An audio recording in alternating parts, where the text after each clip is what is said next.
เด็กหญิงจะสาดเปลวเพลิงวิญญาณลงบนใบหน้าของจักรพรรดินีทุกครั้งที่แต่งหน้าเมื่อเปลวไฟมอดดับใบหน้าของจักรพรรดินีก็จะกลับมางดงามดุจสาววัย18ด้วยเทคนิคแต่งหน้าลึกลับนี้เด็กหญิงจึงกลายเป็นช่างแต่งหน้าที่จักรพรรดินีไว้วางใจที่สุด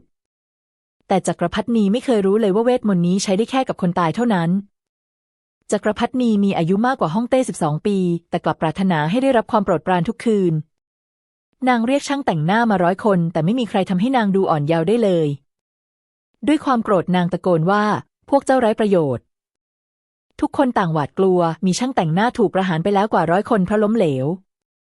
ในตอนนั้นเองเด็กหญิงก็อาสาขึ้นมาบอกว่าถ้าทำไม่สำเร็จให้จักรพรรดินีลงโทษได้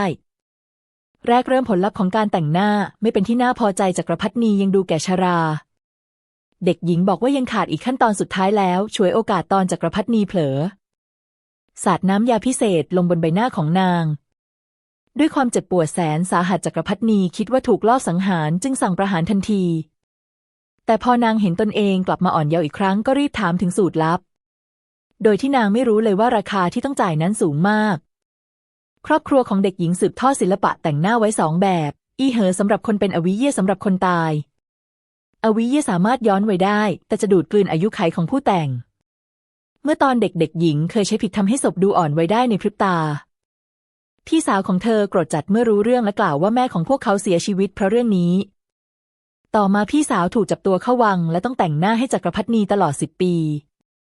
ช่วงแรกจักรพรรดินีพอใจแต่สุดท้ายก็บีบให้พี่สาวใช้เทคนิคอวิเย่แม้พี่สาวจะอ้อนวอนอย่างหมดหวังว่าฝ่าบาทเครื่องสำอางนี้ใช้ไม่ได้อีกแล้วแต่นางก็ไม่ฟังจักรพรรดินียังสั่งให้ลากพี่สาวออกไปถ้าไม่แต่งหน้าให้ข้าก็ไปแต่งหน้าให้ผีในนรกเถอะคืนนั้นพี่สาวจึงตายอย่างน่าอนาถเมื่อรู้ความจริงเด็กหญิงจึงปลอมตัวเข้าวังสาบานว่าจะล้างแค้นในเทศกาลกลางฤดูใบไม้ร่วงจักรพรรดินีให้เธอแต่งหน้าเพื่อไปงานชมดอกไม้เมื่อเดินมาถึงหน้าประตูเด็กหญิงได้ยินสนมทั้งหลายหัวเราะเยาะแก่ขนาดนี้ยังหวังจะได้รับความโปรดปรานอีกหรือควรสละตำแหน่งมานานแล้วจักรพรรดินีโกรธจัดเด็กหญิงเตือนให้ใจเย็นบอกว่าอีก7 วันวันเกิดฮ่องเต้ถึงจะถึงเวลาพลิกเกมวันถัดมาเด็กหญิงนำชุดพิเศษมาให้จักรพรรดินีลองแต่เอวกับเกินไปทำให้นางโมโหจักรพรรดินีสั่งให้ใบหน้าและรูปร่างดูอ่อนวัยพร้อมกันเด็กหญิงบอกว่ามีวิธีแต่ฝืนฟ้าดินและจะทำให้ดวงตกจักรพรรดินีเย้ยเย้ยถ้าข้าโดดเด่นเหนือใครฝืนชะตาฟ้าก็ไม่สนเด็กหญิงตอบตกลงจะเห็นผลใน5 วันลับหลังเด็กหญิงเรียกดวงวิญญาณของช่างแต่งหน้าที่ตายเพราะจักรพรรดินีให้พวกนางรวมพลังความแค้นลงในขวดคืนก่อนวันเกิดของฮ่องเต้เด็กหญิงบอกว่าถึงเวลาขั้นสุดท้ายแล้วเธอเผาเข็มเย็บจนร้อนแดงแล้วเย็บใบหน้าของจักรพรรดินีถึง49 รอยจักรพรรดินีมองกระจกด้วยความตะลึงข้าช่างดูอ่อนเยาว์จริงๆในวันเฉลิมฉลองขุนนางทุกคนมารวมตัวกันซุบซิบนินทาเรื่องใบหน้าที่แก่ของจักรพรรดินีฮ่องเต้ได้ยินก็ตำหนิทันทีพอดีจักรพรรดินีเสด็จมาถึงทุกคนเงียบกริบและในขณะนั้นเด็กหญิงก็ใส่ย้ายยิ้มเย็นในใจหากพวกเขาเห็นใบหน้าที่เน่าเปื่อยของจักรพรรดินีจะทำหน้าแบบไหนกันนะผู้คนต่างอุทานด้วยความตกตะลึงเมื่อเห็นการเปลี่ยนแปลงของพระมเหสีหญิงชราผู้เคยอ่อนแอกลับมีรูปร่างอรชรอ่อนแอนโค้งงอชวนหลงไหลดั่งเทพธิดาจากสวรรค์บางคนเริ่มสงสัยว่าพระมเหสีค้นพบเคล็ดลับการคืนความสาวจริงหรือไม่หญิงสาวใส่ย้ายยิ้มเย็นในใจนางยอมให้พระมเหสีลิ้มรสความหวานเพื่อจะได้ผลักนางจากสวรรค์ลงสู่นรก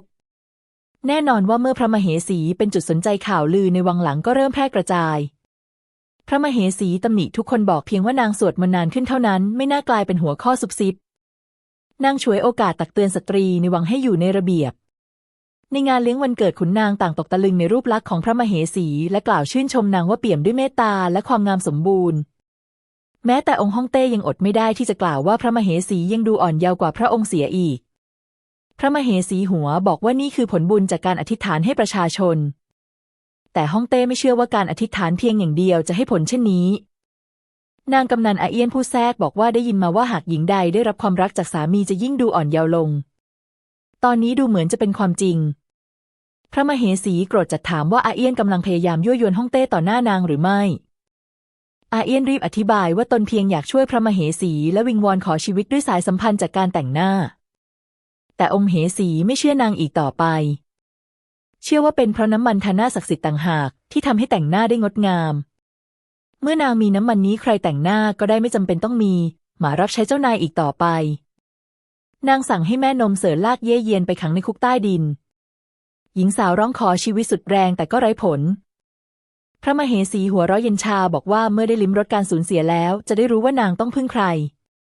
หญิงสาวถูกลากตัวไปและถูกทรมานอย่างไร้ความปราณีในคุกใต้ดินมีคนเย้ยเย้ยว่านางคงไม่รอดคืนนี้แต่นางกัดฟันตอบกลับว่าพระมเหสีจะต้องเรียกนางกลับไปในไม่ช้าคืนนั้นฮ่องเต้เสด็จมายังตำหนักของพระมเหสีอย่างไม่คาดคิดพระมเหสีปฏิเสธบอกว่ากำลังมีประจำเดือนฮ่องเต้สงสัยแต่ก็จากไปในที่สุดนางกำนันถูกเรียกมาในยามดึกและถูกสั่งให้นำงานเลี้ยงกลางคืนมาพระมเหสีข่มขู่หญิงสาวว่าหากไม่มอบสูตรน้ำมันทาหน้าจะไม่มีวันรอดอย่างครบถ้วนหญิงสาวหัวเราะเยาะบอกว่าน้ำมันนี้จดจำเจ้าของได้หากเปลี่ยนคนแต่งหน้าเบาที่สุดคือหลุดลอกร้ายที่สุดคือแก่เร็วและหมดความโปรดปรานพระมเหสีตกใจถามว่าทำไมไม่บอกตั้งแต่แรกหรือนางจงใจจะกลั่นแกล้งหญิงสาวอธิบายทั้งน้ำตาว่ามือของนางได้รับบาดเจ็บในวันนั้นและต้องใช้เวลาอย่างน้อย7 วันในการฟื้นฟูความงามของพระมเหสีพระมเหสีโกรธจัดด่าทอนางพลางบังคับให้คิดหาวิธีแก้ทันทีหญิงสาวลังเลก่อนกระซิบว่ายังมีอีกวิธีหนึ่งแต่เสี่ยงอันตรายอย่างยิ่งวิธีนั้นคือการใช้พลังชายบำรุงผิว